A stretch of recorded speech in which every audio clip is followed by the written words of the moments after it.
Noisy Pixel.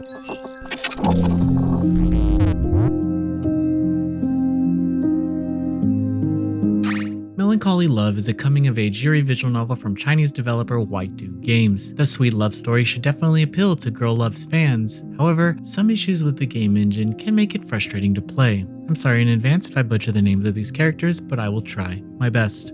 The main point of view characters of the story are Qianxun and Miangsu, classmates at an elite private all-girls academy in southern China. Miangsu failed her previous semester and has been branded a delinquent due to her blasé demeanor, while Qianxun is a star student admired by everyone. Qianxun is self-conscious about her image at school, so when Miangsu catches her skateboarding, her secret passion, she pretends to be her non-existent, cooler identical sister, Xuanwei. This is an extra layer of complication for Miangsu, who finds Xuanwei easier to relate to, but is already developing feelings for Qianxun despite their antagonistic relationship. There's a conflict between the new headmaster and the school's administrator that helps drive the plot forward, as Miangsu is in danger of being expelled and needs help from Qianxun to pass a remedial exam. However, the story's main conflict is internal, as the girls gradually learn how to express their true feelings rather than just do what's expected of them. The story is slow-moving and low-key, featuring plenty of slice-of-life scenes from the protagonist's friends, who unfortunately don't have any romantic endings. And despite the title, there is ultimately a happy ending, and the melancholy tone never feels too overwhelming. The artwork is lovely, although I found the characters' stylized tiny hands kind of distracting, especially in CGs. Character sprites have multiple poses, and I like that one of Miangshu's main poses is a 3/4 rear-facing view. Rear-facing sprites aren't terribly common in visual novels, so it stands out as a strong use of body language to show personality and character dynamics. Melancholy Love is fully voiced in Mandarin Chinese. I haven't heard much Mandarin and I don't know the conventions of tone and expression,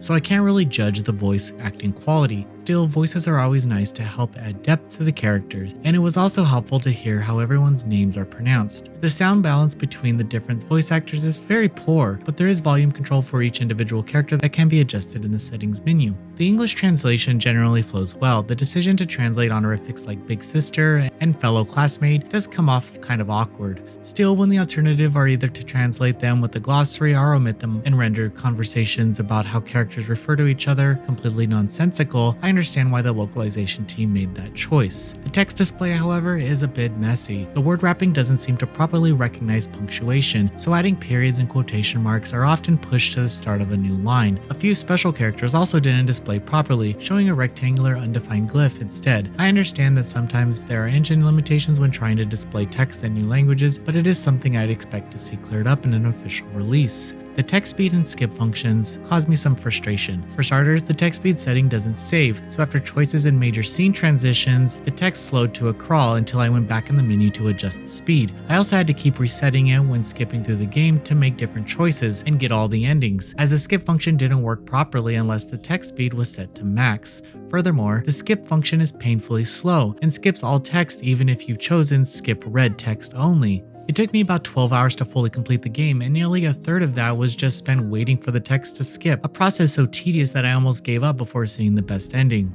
While the technical issues left me with a bad final impression, I'd still recommend Melancholy Love as a competent visual novel. The progression of Qianxun and Miangsu's relationship from antagonism to affection is sweet and relatable, and the Chinese setting and voice acting are underappreciated in English translated visual novels. The all-girl private school setting might be overdone in Yuri games, but sometimes tropes are classic because they just work.